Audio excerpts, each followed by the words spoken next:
Hello दोस्तों, welcome back. मैं हूं गौरव और एक बार फिर से आपका स्वागत करता हूं अपने इस वीडियो में।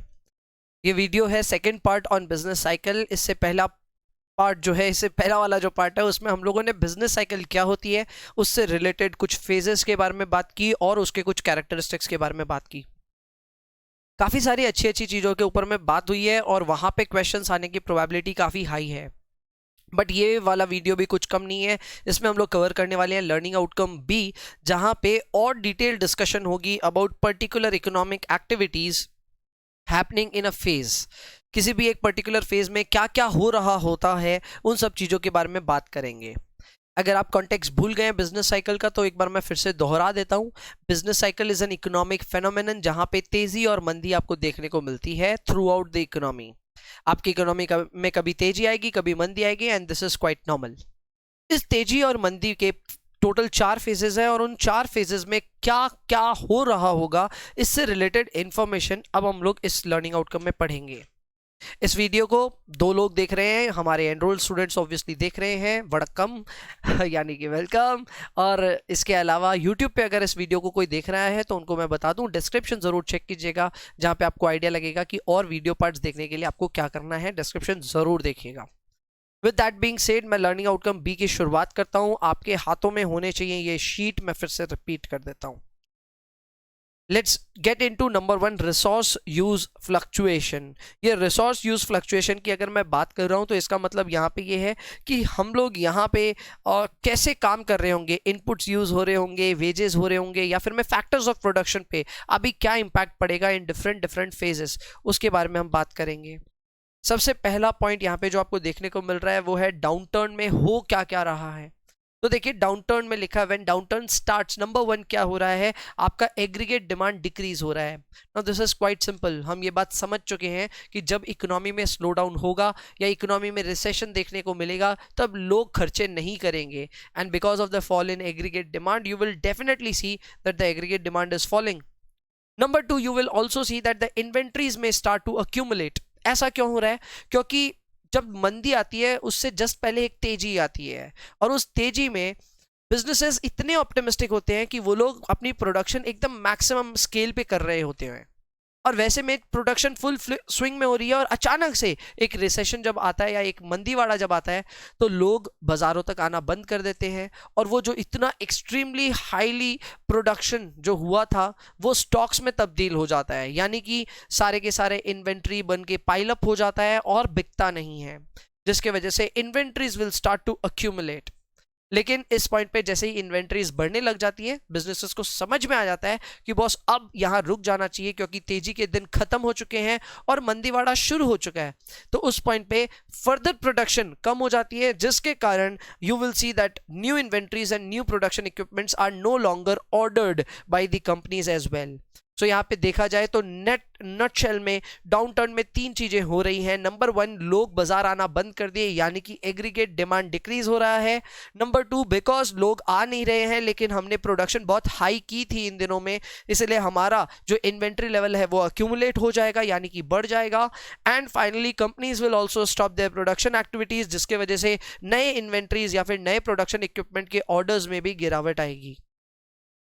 Next we see number 2 point, जहां पे ये लिखा है दैट एम्प्लॉयमेंट पे इफेक्ट आएगा जरूर, लेकिन ये इफेक्ट एकदम इमीडिएट नहीं आएगा। ये मैं बात दोबारा तिबारा बोल रहा हूं क्योंकि इससे पहले वाले वीडियो पार्ट में भी मैंने एम्फेसाइज करवाया था कि एम्प्लॉयमेंट में जो भी चेंजेस आते हैं वो थोड़े डीलेड होते हैं। फिर से समझाऊं तो समझिए इस हिसाब से कि अगर मंदीवाड़ा आ भी गया तो क्या आपको लगता है कि बिजनेसेस अपने यहाँ के जो स्टाफ्स हैं, अपने यहाँ के जो लेबर्स हैं, उनको नौकरियों से एक बार में निकाल देंगे? ऐसा नहीं होगा। थोड़े दिन का एक क्वेश्चन पीरियड जरूर होगा, एक कंफर्टिंग पीरियड जरूर होगा, जहां पे मंदीवाड़े में आपका एम्प्लॉयर आपको रखेगा और अपने घर से आपको पैसे देगा। जब बात हद से ज्यादा आगे बढ़ जाएगी तभी आपकी नौकरियां जाएंगी। That means the employment will definitely decrease or unemployment will increase during downturn, but that will happen in a lagged manner, थोड़े डिले के साथ में होगा। पॉइंट नंबर 2 पे एक बार फिर से ध्यान दीजिए, यहाँ पे लिखा हुआ है that the companies do not necessarily reduce their workforce immediately as the downturn starts. जो मैंने बात बोली एग्जैक्टली वही है इंग्लिश में लिखी हुई। थर्ड बात है अबाउट डाउन टर्न, तो यहाँ पे मैं आपको बता दूं, जब एक बहुत ही सीवियर डाउन टर्न देखने को मिलता है, यानी कि आपकी इकोनॉमी में मंदीवाड़ा बहुत ज्यादा जोर से हो जाता है, तो उस समय आपको एम्प्लॉयमेंट में गिरावट देखने को मिलती है। इसको आप इस तरह भी समझ सकते हैं कि जिस तरह एक्सपेंशन, अर्ली एक्सपेंशन और लेट एक्सपेंशन हो सकती है, उसी तरह चलो कॉन्ट्रैक्शन को भी अर्ली और लेट बोलते हैं। तो अर्ली कॉन्ट्रैक्शन में एम्प्लॉयमेंट इतनी जोरों से नहीं गिरेगी या फिर अनएम्प्लॉयमेंट बढ़ेगी नहीं, लेकिन लेट कॉन्ट्रैक्शन में आपकी अनएम्प्लॉयमेंट बढ़नी शुरू हो जाएगी एंड एम्प्लॉयमेंट अपॉर्चुनिटीज कम होनी शुरू हो जाएगी। सो यहाँ पे ये लिखा हुआ है that when the downturn becomes severe the companies will start terminating their workers. Number 4 बात है about the level of real GDP that could have been achieved if all the uses were fully utilised. इस point की अगर मैं बात करूं तो यहाँ ये लिखा हुआ है कि कैपेसिटी यूटिलाइजेशन से रिसेशन खत्म किया जा सकता है। कैसे किया जा सकता है खत्म? वहां एकदम सिंपल ये लिखा हुआ है कि मान लीजिए आपका अभी रिसेशन आउटपुट चल रहा है, यानी कि जीडीपी आर चल रहा है और पोटेंशियल जीडीपी आपकी बनती है जीडीपी पी, तो डेफिनेटली आप अपने रिसेशन में प्रोडक्शन कम ही कर रहे हैं। तो इस प्रोडक्शन कम करने की वजह से आप अपने पोटेंशियल जीडीपी लेवल से नीचे हो।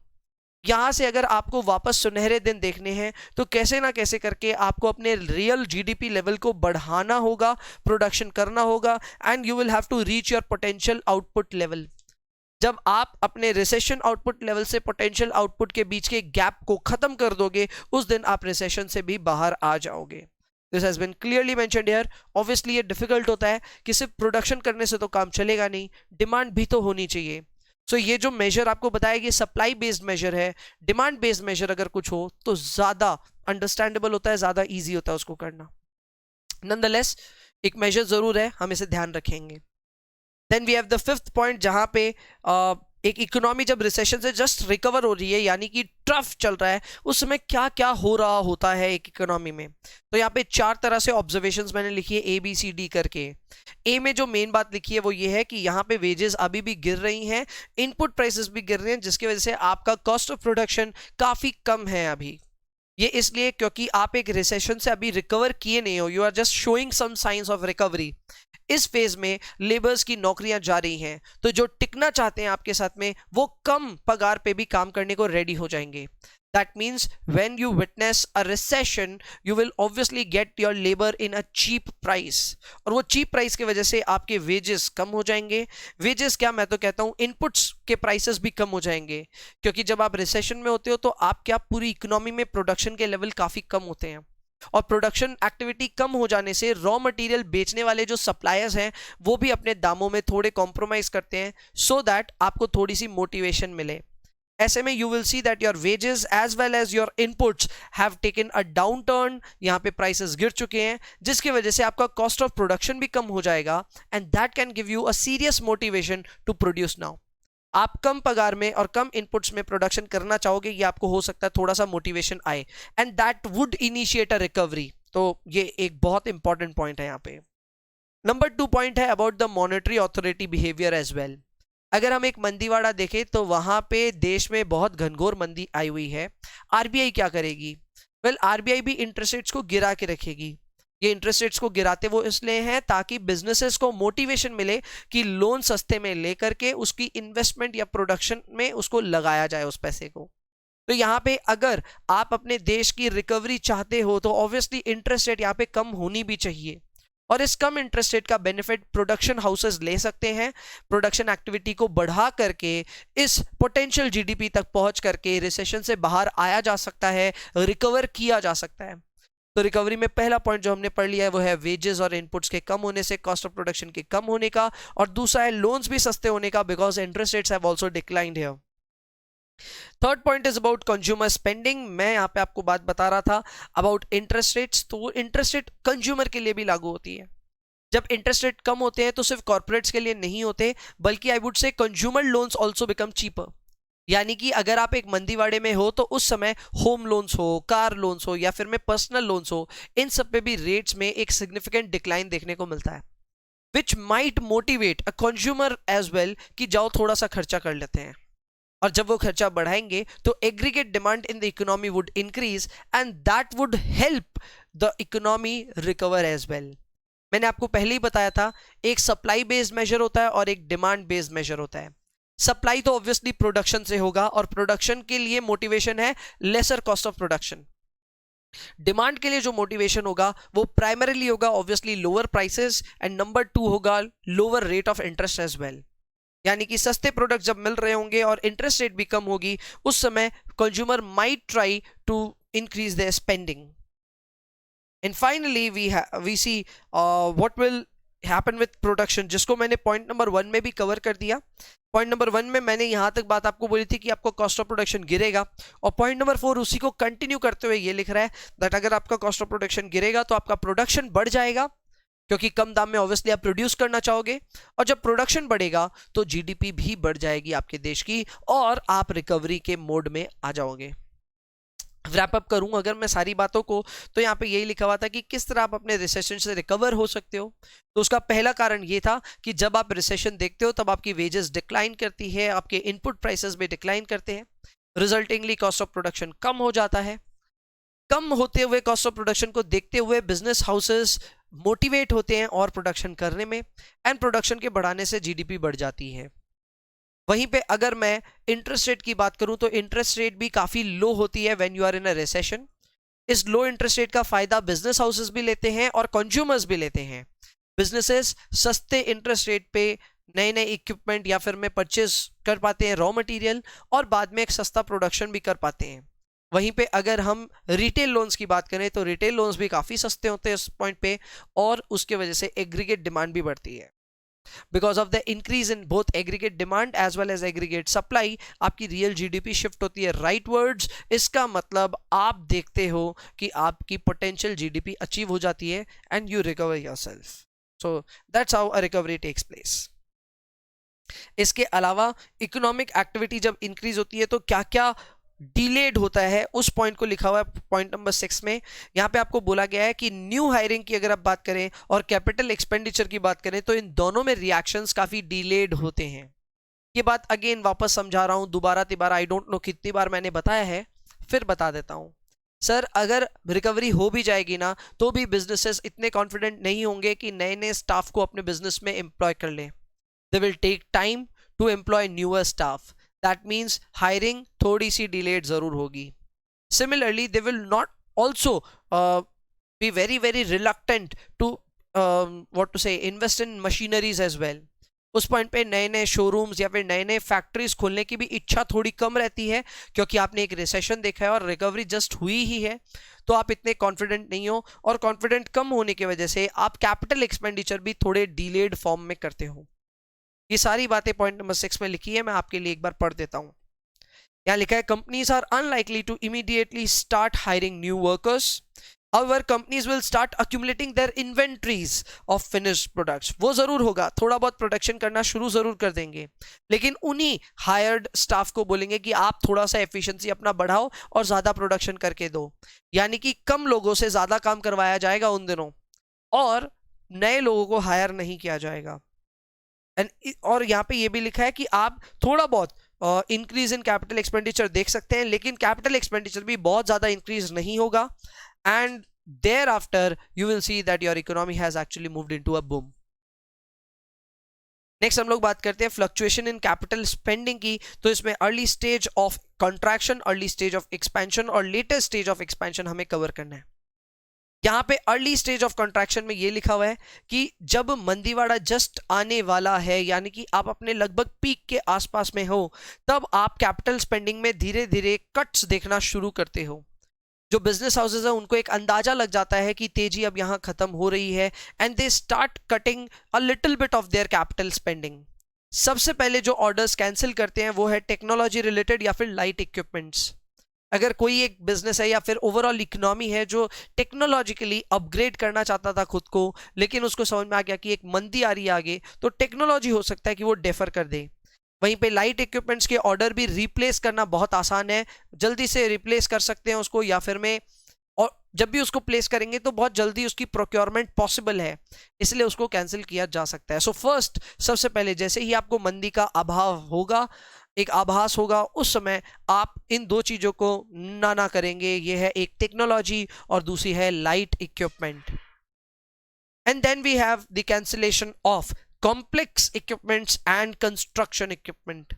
इसका मतलब जो कंस्ट्रक्शन और कॉम्प्लेक्स इक्विपमेंट में गिरावट आएगी, वो गिरावट आने में थोड़ा सा समय लगेगा। ये तभी होगा जब लाइट इक्विपमेंट और टेक्नोलॉजी दोनों के कट्स हो चुके हो।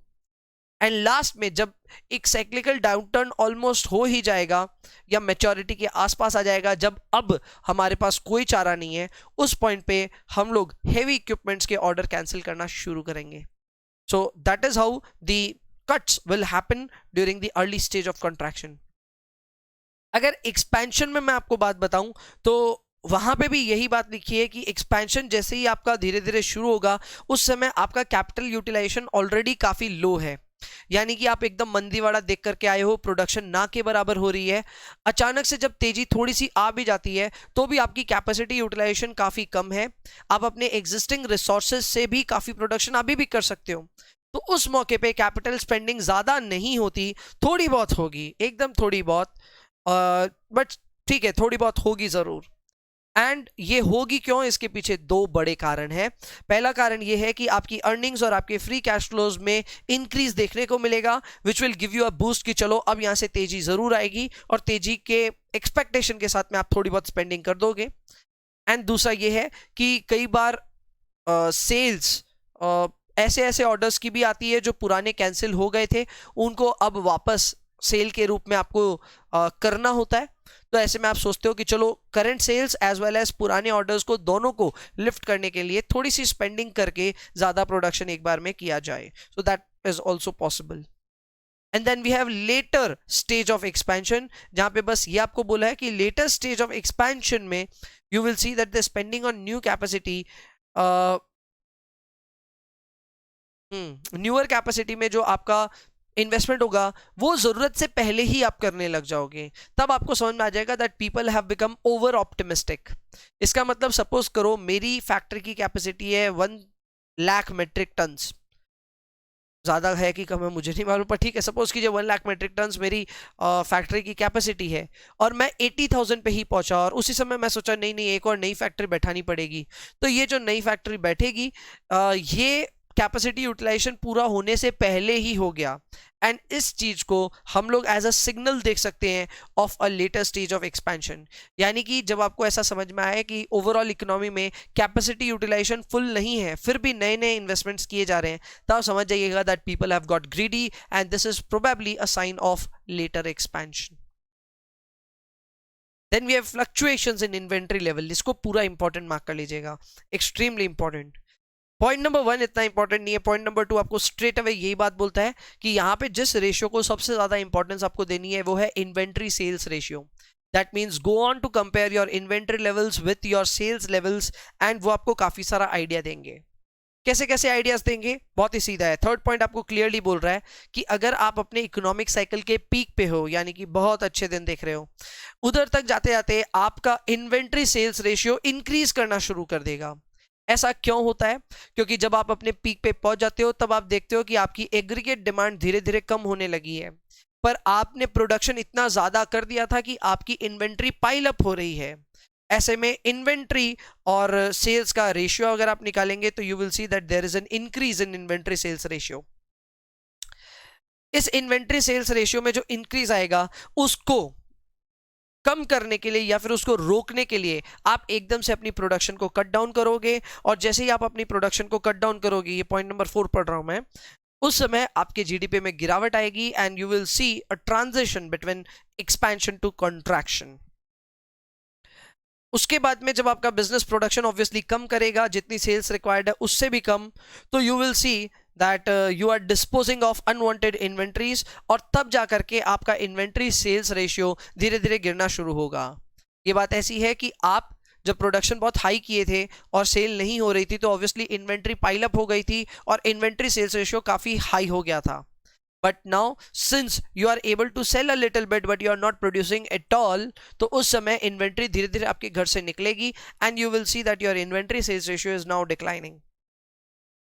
फाइनल 7 नंबर पॉइंट आपको ये बोल रहा है दैट जैसे जैसे सेल्स बिगिन होगी एक साइक्लिकल अपटर्न में, तो आप देखोगे कि आपका इन्वेंट्री सेल्स रेशियो गिरना शुरू हो गया। बिकॉज उस समय आप प्रोडक्शन इवन इफ बढ़ा भी लो तो भी आप अपने बढ़ती सेल्स को कैच अप नहीं कर पाओगे, and you will see that your inventory levels are replenishing very very fast. That means आपके इन्वेंट्री लेवल्स काफ़ी जल्दी से खत्म हो रहे हैं। आप प्रोडक्शन कर रहे हो लेकिन वो प्रोडक्शन इतनी नहीं है कि आप एग्रीगेट डिमांड को मैच कर पाओ। सो ये था about inventory levels and everything about it, fluctuations वगैरह सब कुछ मैंने अच्छे से एक बार आपको समझाया। फिर से ब्रीफ अप जरूर करूंगा बट एक बार अंदर से आपको पढ़ना है। ब्रीफ अप करने जाऊं तो पहली बात जो हमने यहाँ पे पढ़ी वो था इन्वेंट्री सेल्स रेशियो के बारे में। The most crucial ratio that you have to use here is inventory sales ratio. Inventory on the top, sales at the bottom. अगर आपकी इकोनॉमी में एक रिसेशन आ गया है तो वैसे में अचानक से एग्रीगेट डिमांड कम हो जाती है, यानी कि सेल्स कम हो जाती है, लेकिन बिकॉज आप प्रोडक्शन फुल स्विंग में कर रहे थे तो आपकी इन्वेंट्री लेवल्स पाइल अप हो जाती है। Because of increased inventory levels and lower sales, you see that your inventory sales ratio is now rising. Inventory sales ratio जब काफी हाई हो जाएगा तब एक बिजनेस को एक फीडबैक मिलेगा कि बॉस तुम प्रोडक्शन ज्यादा कर रहे हो, जरूरत नहीं है उतने की, and the business will immediately cut down its production levels. और प्रोडक्शन को कट करने के साथ साथ you will see your inventory sales ratio are declining. वो डिक्लाइन इसलिए होगा क्योंकि आप प्रोडक्शन तो कर नहीं रहे हो या फिर बहुत कम कर रहे हो, तो जो जो थोड़ी बहुत सेल होगी वो आपके इन्वेंट्री से निकलना शुरू हो जाएगी। ऐसे में आपकी इन्वेंट्री रेशियो धीरे धीरे, इन्वेंट्री सेल्स रेशियो धीरे धीरे गिरना शुरू होगी। और जब तेजी आएगी उस समय आपकी इन्वेंट्री सेल्स रेशियो और भी ज्यादा तेजी से गिरनी शुरू होगी। ये इसलिए होगी क्योंकि अब आप जो प्रोडक्शन कर रहे हो वो आपके सेल्स के मैचअप भी नहीं कर पा रहा। रिजल्टिंगली आपके घर में जो थोड़ी बहुत इन्वेंट्री थी वो भी अब कम होने लग गई है। तो इन्वेंट्री की वैल्यू काफी कम होने से inventory sales ratio will fall dramatically. That will happen in case of expansion. Next, consumer behaviour में आपको क्या क्या चीजें देखने को मिलेगी, तो इससे रिलेटेड हम लोग हाउस होल्ड पे सारी बातें करने वाले हैं। हाउस होल्ड पे अगर मैं एनालिसिस करूं तो सबसे पहले हमें एनालिसिस करनी चाहिए on house hold consumption. Okay, मैं अपने यहां से शीट्स बढ़ा ही नहीं रहा हूं।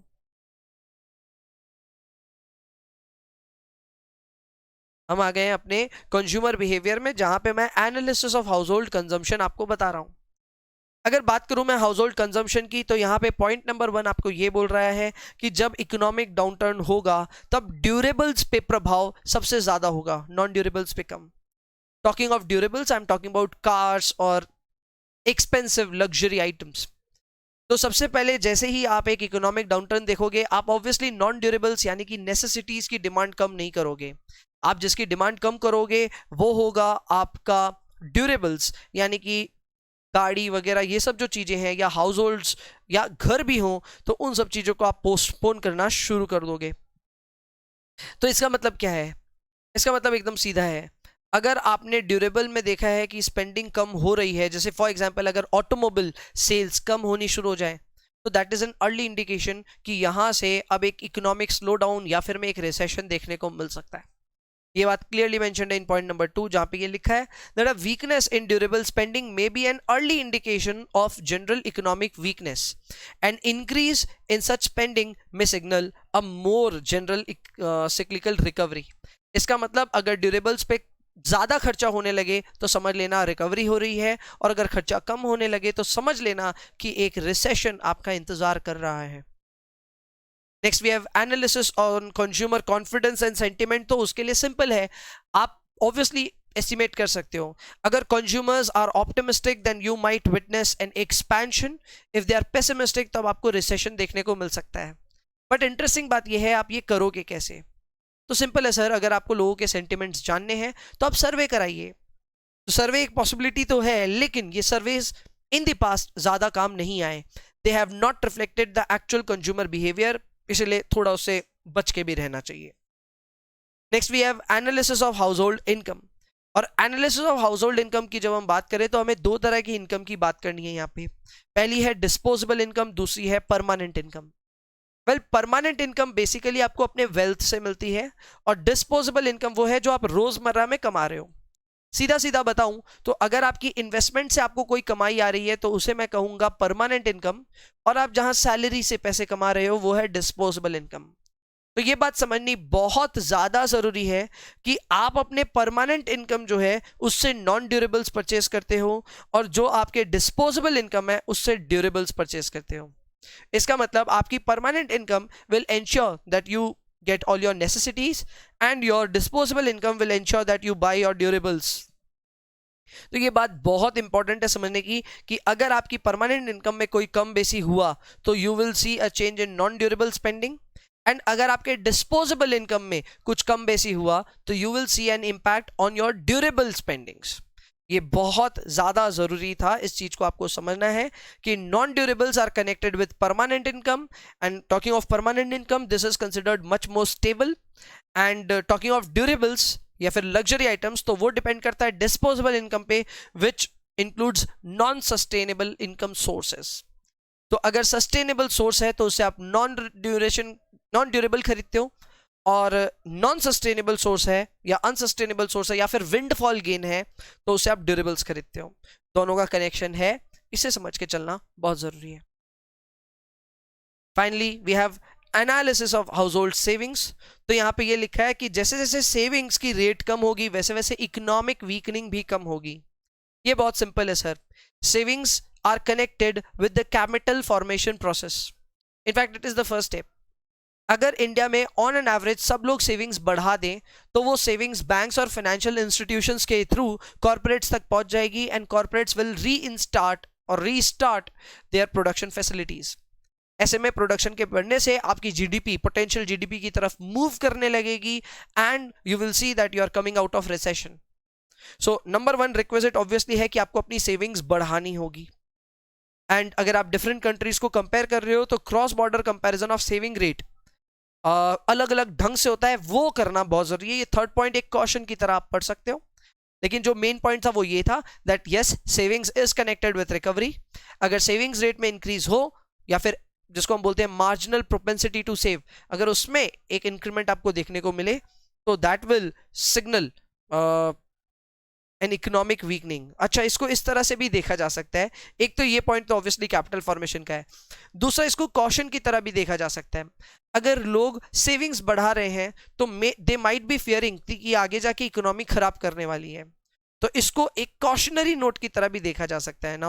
अब तो ये हेड और टेल दोनों हो गया, दोनों तरह से इंटरप्रेट किया जा सकता है. यहां पे जो इंटरप्रिटेशन है वो मैं आपको बता दूं, यहां पे ये लिखा हुआ है कि अगर कंज्यूमर्स एज अ होल अपनी सेविंग रेट बढ़ाना शुरू कर दें तो दे माइट बी फियरिंग कि यहां से इकोनॉमी एक डाउनटर्न में जाने वाली है, and that might be a signal of economic weakening. Finally talking of house hold sector activity, तो हाउस होल्ड सेक्टर एक्टिविटी में क्या क्या होगा. नंबर वन, मॉर्गेज रेट्स पे क्या होगा. सर मॉर्गेज रेट्स गिरेंगी, interest rate will go down when you are in a recession. तो जब इंटरेस्ट रेट्स कम होंगी तो होम बाइंग बढ़ेगी और कंस्ट्रक्शन की एक्टिविटी भी बढ़ेगी. ये बात समझ में आती है. दूसरा है housing cost relative to income. यहां पे ये लिखा है कि अगर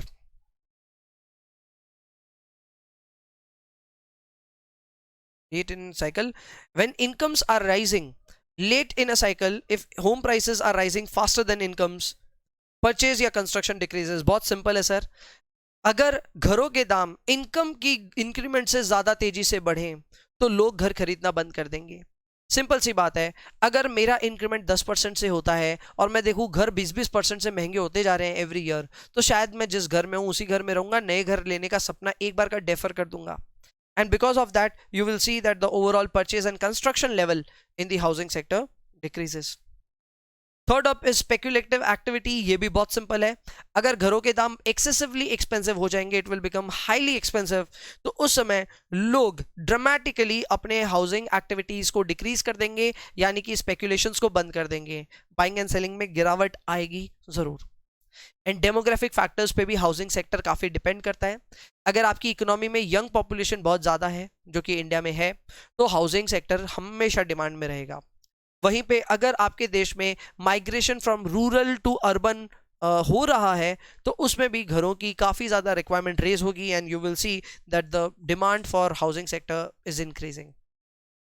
last up is external trade sector activity. यहाँ पे हम इंपोर्ट और एक्सपोर्ट की बात करेंगे. तो यहाँ पे ये बात लिखी हुई है कि अगर आपकी जीडीपी डोमेस्टिक जीडीपी में बढ़त देखने को मिलती है, इसका मतलब अगर आपके देश में तेजी है तो इस तेजी के आलम में सब लोगों की कमाई अच्छी हुई और वो लोग इंपोर्टेड गुड्स खरीदना शुरू जरूर करेंगे. That means whenever you will be witnessing a growth in domestic GDP, you will see that your imports are rising. Export rise होगी कि नहीं होगी ये आपके ऊपर तो डिपेंड करता ही है ऑब्वियसली, बट बाकी इकोनॉमीज पे भी डिपेंड करता है. अगर बाकी इकोनॉमीज की मैं कह सकता हूं ग्रोथ रेट अच्छी होगी तो वो लोग भी आपसे इंपोर्ट करना चाहेंगे, and resultingly you will see your exports are rising as well. And second point है अबाउट करेंसी. अगर हम रूपी बाय डॉलर को देखें और रूपी बाय डॉलर की रेट अभी सपोज करो 75 के आसपास चल रही होगी, वो अगर 95 हो जाए तो हमारे लिए इंपोर्ट्स एक्सपेंसिव हो जाएंगे, तो इंपोर्ट्स हम कम करेंगे, पर exports will become much more interesting, तो हम एक्सपोर्ट्स बढ़ा देंगे. नोट कर लीजिए इस बात को अगर आपको नोट करना है तो. अगर रूपी बाय डॉलर 75 से 85 की ओर चला जाता है या 95 की ओर चला जाता है, जिसको हम ये बोलते हैं डिफ्लेशन बोलते हैं, या फिर मैं आप इसको डेप्रिसिएशन भी बोल सकते हो. तो अगर इकोनॉमी में आपको करेंसी की डेप्रिसिएशन देखने को मिले तो वैसे में आपके इंपोर्ट्स कम होते हैं और एक्सपोर्ट्स बढ़ते हैं. This is also an interesting factor that you need to note. इसको हम लोग आगे करेंसी वाले चैप्टर में भी जरूर पढ़ेंगे. So that's it. बहुत बड़ा ये लर्निंग आउटकम था जिसमें काफ़ी सारे मुद्दों पे हमने बातें की है. आई नो मैंने शीट में थोड़े से स्पीड अप करके इस बातों को कवर किया है बिकॉज काफ़ी जनरल बातें हम लोगों ने यहाँ पे की है. आपसे गुजारिश है एक बार शीट से हर चीज़ों को एक बार पढ़ लीजिएगा, make your own markings, and then you will know कि हाँ ठीक है, वीडियो से आपको मोटा मोटी आइडिया लग गया कि क्या क्या चीज़ें यहाँ पे पढ़ने की थी. In the next video I will come up with several different theories on business cycle. मिलते हैं अगले वीडियो में, तब तक के लिए बाय बाय, टेक केयर.